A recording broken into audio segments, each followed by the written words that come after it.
Assalamualaikum warahmatullahi wabarakatuh. Waalaikumsalam warahmatullahi wabarakatuh. Alhamdulillah, alhamdulillahilladzi arsala rasulahu bil huda wa dinil haqq liyudhhirahu 'ala dini kullih wa kafa billahi syahida. Asyhadu an la ilaha illallah wa asyhadu anna Muhammadan 'abduhu wa rasuluhu la nabiyya ba'da. Allahumma shalli 'ala Muhammad wa 'ala alihi wa sahbihi wa man tabi'ahum bi ihsanin ila yaumiddin. Amma ba'du. Kita bersyukur kepada Allah atas segala nikmat yang diberikan oleh Allah kepada kita semua, terutama sampai pada pagi hari ini kita masih diberi kekuatan iman dan Islam, kita masih diberi kesehatan dan kesempatan sehingga kita bisa melaksanakan kewajiban kita untuk menuntut ilmunya Allah, mengkaji agamanya Allah Subhanahu wa ta'ala. Mudah-mudahan kesempatan semacam ini senantiasa diberikan oleh Allah kepada kita semua sampai nanti kita menghadap kepada Allah yang tentunya dalam posisi husnul khatimah. Amin ya rabbal alamin. Salawat salam tetap terlimpahkan kepada Rasulullah Muhammad sallallahu alaihi wasallam sebagai khatamul anbiya wal mursalin, penutup para nabi dan rasul yang tidak ada nabi lagi sesudah Nabi Muhammad SAW. Tema yang diberikan ke saya pagi hari ini berkenaan dengan hikmah di balik Asmaul Husna. Memang di masjid kita ini kalau hari Sabtu yang keempat kita membahas fikih Asmaul Husna. Baru nyampe di kemarin Al-Ahad dan Al-Wahid kemarin ya. Sudah kemarin. Baik, ibu-ibu yang dimuliakan oleh Allah, saya kembangkan dulu. Kita ini kalau mengatakan iman kepada Allah ya, apalagi ikrar jenengan itu kan raditu billahi robba, saya telah ridho. Saya mengatakan saya telah ridho karena memang makanya itu memakai fi'il madi. Jadi jenengan beriman kepada Allah bukan sekarang atau yang akan datang, tapi sebelumnya sudah beriman kepada Allah. Jadi aku telah ridho menerima Allah sebagai Rabb, sebagai Tuhan. Nah, ketika kita itu beriman kepada Allah, kita mengambil Allah sebagai Tuhan, menerima Allah sebagai Tuhan, setidak-tidaknya ada 4 hal yang harus kita penuhi ya, setidak-tidaknya ada 4 poin yang harus kita penuhi. Poin yang pertama, kita ini harus yakin kalau Allah itu memang betul-betul ada, Allah itu betul-betul wujud. Maka di dalam teologi Islam, Allah itu adalah wajibul wujud. Sementara kalau selain Allah itu namanya mungkinul wujud. Kenapa seperti kita ini disebut dengan mungkinul wujud? Ya kita ini tidak akan pernah ada kalau Allah tidak ada.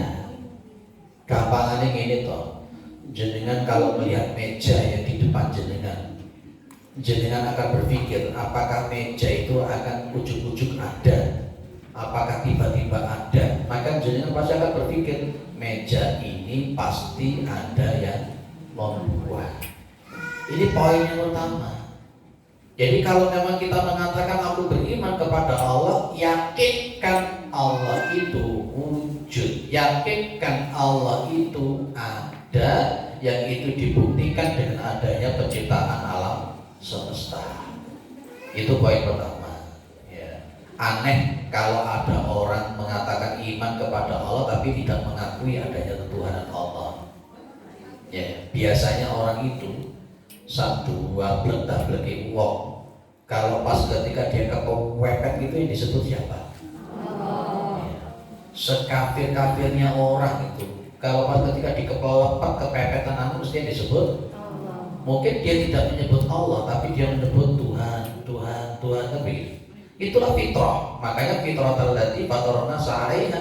Makanya dulu pas ketika jenengan itu masih di rahim itu kan sudah dijanji sama Allah, jenengan gak iling, tidak akan iling. Jenengan tahunya di dalam Al-Quran ada kalimat alastu birabbikum qalu bala syahid. Nah itu satu.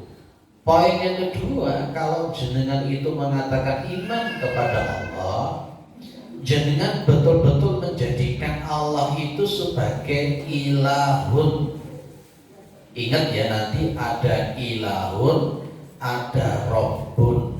Nanti muncul dengan berkenan tema yang kita bahas, ada namanya asma wasifat. Ibu yang dimuliakan oleh Allah, ini tema ini memang berat, tapi Anda tahu yang ngasih tema siapa? Berat tema kita ini hari ini, tapi tidak apa-apa, tidak apa-apa. Karena memang saya berpikir bahwa warga kita ini sudah seharusnya untuk mengkaji tauhid secara lebih mendalam. Kalau jenengan mengatakan saya iman kepada Allah, letakkan Allah itu sebagai ilah. Jenengan bunyinya gimana? La ilaha illallah. Apa sih artinya ilah itu? Tiada ilah. Kalau jenengan mengatakan tidak ada Tuhan selain Allah, mohon maaf, itu terjemahan yang tidak sempurna. Kalau jenengan menempelkan ketupat di atas pintu, Bapak, jari ini tolak bala, nguniku matuk ora? Tidak matuknya di mana? Wong jenenge ketupat, jenengan jupuk, jenengan ide-ide gak selawat. Lah iya, mau tuku pring petuk regane ratusan juta. Dekek di dukure lawang jari tolak bala. Nah, makanya sampai Nabi mengatakan menga'ala kota mimatan fakot asroka. Barang siapa yang menggantungkan jimat itu berarti syirik. Kenapa? Bertentangan dengan poin nomor 2 ini. Ilah kita siapa sih? Allah. Makanya jenengan mengatakan qul huwallahu ahad Allahus. Bergantung itu hanya kepada Allah. Itu ilah namanya. Itu ilah. Makanya berhala kan ya. Begitu menyembah berhala itu suatu saat dia lihat namanya berhala itu tadi dikencingi sama anjing. Begitu dikencingi sama anjing, orang ini mikir, lah iyo, aku jaluk nang awakmu, aku minta perlindungan ke dirimu. Lah sekarang kamu dikencingi sama anjing, gak bisa melawan. Akhirnya dia tobat masuk Islam. Ya saya ini jenengan masak jadul di dukure lama kan di orang masuk belas. Jadi ini mau Aisyah. Aisyah yang mana? Ya, pas ketika mau jualan di tempat kota duit si kompang larisan tuh, jadi ini Aisyah. Makanya suatu saat ini orang-orang jahiliyah itu kan mesti begini, Bu. Orang-orang jahiliyah itu kalau mau bepergian itu kan mesti yang namanya kudanya ataupun unta itu dikasih kalung, namanya alwater. Alwater ini dari busur panah, tali dari busur panah. Mereka punya keyakinan kalau punya dapat kalung begini nanti di perjalanan akan aman. Begitu Nabi Muhammad SAW tahu tentang semacam itu, dilepasin semua, dibuang semuanya. Karena Nabi juga mengatakan mana ala qatami mata bakat asyarakat tadi, barang siapa yang menggantungkan jimat maka berarti dia ini musyrik. Kalau jenengan sudah iman sama Allah, jadikan ilah itu cuma Allah toh. Ya wis nyembah nang Gusti Allah toh. Lah, kenapa tadi itu orang-orang pada zaman Nabi, pada mereka ditanya yang menciptakan langit bumi, yang ngasih rezeki macam-macam itu Allah, tapi tetap dikatakan musyrik karena dia mencari ilah selain Allah. Makanya ada Manat, ada Hubal, ada Lata, ada Uzza itu tadi. Tapi yang menarik kemudian kan orang-orang jahiliyah itu ketika ditanya, Ya, kenapa kok menyembah mereka Mana Hubal Lata Uzza? Mereka ngeyel. Ngeyelnya mereka apa? Mana butuh illa liqarribuna ilallahi zulfa. Kami tidak menyembah mereka kok. Kami tidak menyembah patung kecuali untuk menyampaikan, mendekatkan kepada Gusti Allah dengan sedekat-dekatnya. Kalau itu kemudian disebut dengan tawasul. Makanya di Muhammadiyah, di Majelis Takjid tidak ada rekom ataupun tanfid, ya, ataupun pemikiran, tidak ada namanya tawasul dengan model semacam itu. Jadi tidak akan ketemu di Muhammadiyah itu kemudian tawasul seperti itu, tidak ada. Bukan karena radikal, tapi untuk satu dariah, untuk hanya mengambil Tuhan itu cuma satu. Makanya jenengan kan kalau sholat selalu mengatakan apa? Iyyaka na'budu wa iyyaka nasta'in. Wis sing disembah cuma Allah. Tok wis. Istighosah ya Gusti Allah. Tok, jangan ke lain-lain, jangan menggantungkan jimat dan jangan menggantungkan hati kepada selain Allah. Kalau jenengan itu kemudian mengambil ilah selain Gusti Allah, itu musyrik, dan musyrik itu tidak akan diampuni oleh Allah kecuali tobat kembali yang tauhid. Innallaha la yaghfiru ayyushraka bihi wa yaghfiru ma duna dzalika liman yasha. Sesungguhnya Allah itu tidak akan mengampuni dosa syirik dan akan mengampuni dosa selain syirik bagi orang-orang yang dikehendaki. Kita bertauhid. Lihat ya Bu, lihat jenengan baru nyampe pada kotek 2, ngotot nyekel poin sing nomor loro. Engko mesti sing rasani iki akeh. Diarani radikal, diarani Wahabi, diarani apa meneh? Lah, itu emang gue pikirin. Terus gak usah direken. Yang penting kita punya prinsip keagamaan. Wis nomor loro. Sampai jam piro, Bu? Sampai setengah 8. Sampai jam 9 ya. Iki mari dicatat saja di Masjid Gripik, sekarang di sini lagi. Kamu mau beli juga pasang. Loro. Nomor 3. Kalau jenengan tadi itu sudah menempatkan Allah yang wujud ada, kemudian menempatkan Allah itu satu-satunya ilah, jangan lupa tempatkan Allah itu sebagai Rabb, satu-satunya Rabb. Di sini beda ya antara ilah dengan Rabb. Di kitab fikih Asmaul Husna itu yang kita kaji di masjid ini, itu ilah sama Rabb itu termasuk Asmaul Husna. Ibu, Asmaul Husna itu apa piro? Keliru. Yang dikenalkan oleh Nabi 99, tapi jumlahnya Asmaul Husna itu berapa? Banyak, lebih daripada 99. Jenengan nanti beli untuk melakukan apapun yang diinginkan terhadap yang dimilikinya. Jenengan miliki Allah, wis tak takoni. Jenengan diide-ide kan Gusti Allah gelem. Lu kok bingung kan jawab? Jenengan dikeplek-keplek nih Gusti Allah gelem. Lho kan jenengan mengatakan boten iki piye ceritane? Sing jaluk materi Asmaul Husna lah jenengan dhewe lho. Karena memang Allah itu lillahi ma fis samawati wa ma fil ard. Kita ini milik Gusti Allah. Sakarepe Gusti Allah kita itu mau diapa-apakan. Bu, ikhlas tau diapa-apakan nih Gusti Allah. Lihat di dalam pemelarat.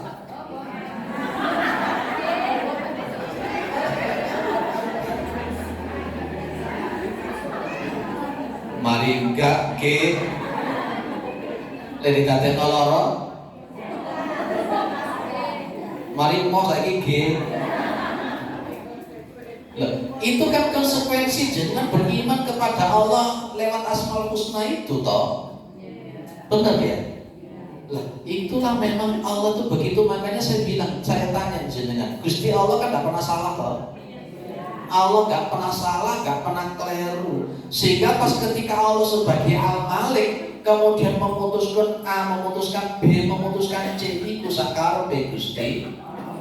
Lain jenengan mengeluh, menggerudel, itu berarti secara gak langsung menyalahkan keputusannya Gusti Allah. Berarti secara gak langsung menuduh Allah itu sah. Berarti gerudel itu dosa apa enggak? Jenengan berdina gerudel ping piro? Lah ngono kuwi lho. Itulah Asmaul Husna. Makanya nanti di akhir-akhir akan saya bahas bagaimana seharusnya sikap kita terhadap Asmaul Husna. Ini ngaji Asmaul Husna ini penting. Ini ngaji Asmaul Husna salah pisan itu satu nama kadang gak mari-mari. Itu Asmaul Husna, itu namanya Allah. Jadi kan sudah kata Asmaul Husna. Paling katanya di mirip ya Rahman, ya Rahman, ya Rahman, ya Rahman, ya Rahman. Nah itu soalnya jenengan kepingin boleh. Lah kok seremeh-temeh itu loh nama Allah hanya kayak boleh.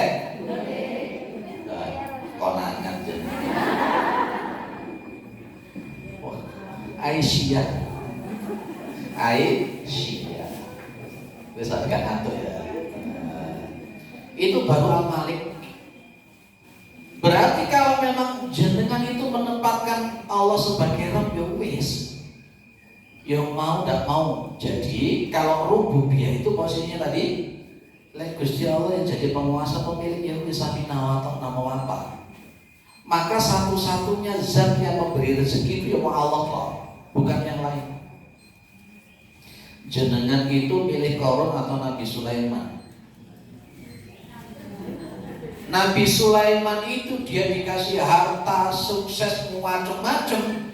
Nabi Sulaiman hanya mengatakan hadza min fadli rabbi liyabluwani ashkuru am akfur. Ini adalah keutamaan Tuhan. Iki rezekine Gusti Allah yang untuk menguji aku apakah aku itu bersyukur atau kufur. Nabi Sulaiman. Tapi lek Qarun sukses sugih dak karuan, kuncinya tok dipikul berapa orang? 10 orang ya. Tapi yang namanya Qarun itu ngomong innama utituhu ala ilmin indi. Itu surah Qasas yang di bawah itu 77 78 ke bawah. Apa tadi bunyinya Qarun? Aku iki iso sukses soalin aku duwe ilmu. Itu omongannya kok. Maka Allah mengatakan dalam Al-Quran wa khosafnahu wa bidari al-ardh, dan kami benamkan Qarun itu beserta rumahnya ke tanah. Gusti Allah dari do karena Qarun ini telah membuat kesyirikan, membuat kemusyrikan, menganggap dia sukses gara-gara ilmu. Berarti ilmu itu bisa mendatangkan sukses apa enggak? Aduh, Masya Allah, baru mendengar bagaimana. Ilmu tidak bisa mendatangkan kesuksesan tanpa izin Allah. Lola keliru meneh. Oh kadang-kadang jenengan katanya kolam anak lu iso ngomong ini lho. Le sekolah sing pinter cek pinter golek. Itu jenengan mengajarkan anak jenengan tidak dapat bau surga. Lihat di dalam kitab Sahih Adabil Islamiyah. Di situ di bab tolabil ilmi, Rasul sudah mengatakan kalau ada orang itu memang mencari ilmu, sebenarnya mencari ilmu itu mimma yubtagha bihi wajhullah. Seharusnya dicari wajahnya Allah, tapi dia itu mencari ilmu hanya untuk mencari uang. Maka di situ dia lam yajri al jannah, dia tidak mendapatkan bau surga. Bukti ini akeh jurusane teknik sepeda motor, dodongnya jadi ojek online. Banyak orang yang lulusan S3 ternyata jadi pemulung. Ada yang jurusannya dokter, sekolah dokter, lulus orang dari dokter, jadi penyanyi. Itu kelirunya kita itu. Kalau kita mengatakan wis bismillah, aku tak golek ilmu, nyekolah anakku jurusan A, jurusan B, jurusan C karena Allah. Perkara nanti ku dadi apa itu bukan kita. Kalau memang ilmu itu bisa disebut oleh korun tadi mendatangkan kesuksesan. Seperti yang saya katakan tadi, S3 dari pemulung, S2 dodolan pelebungan. Sementara sing situ lulus SD gak lulus, dodolan bakso duitnya miliaran. Betul ya? Oh, jadi jangan meletakkan Allah as-somatnya itu loh ibu. Oh, betina moco, jangan ada sholat mesti qul huwallahu ahad. Padahal ada sholat mesti moco qul huwallahu ahad. Kok as-somatnya gak nyatol belas piye? Apa as-somat itu? Allah tempat bukan bergantung kepada ilmu, bukan bergantung kepada skill. Makanya nanti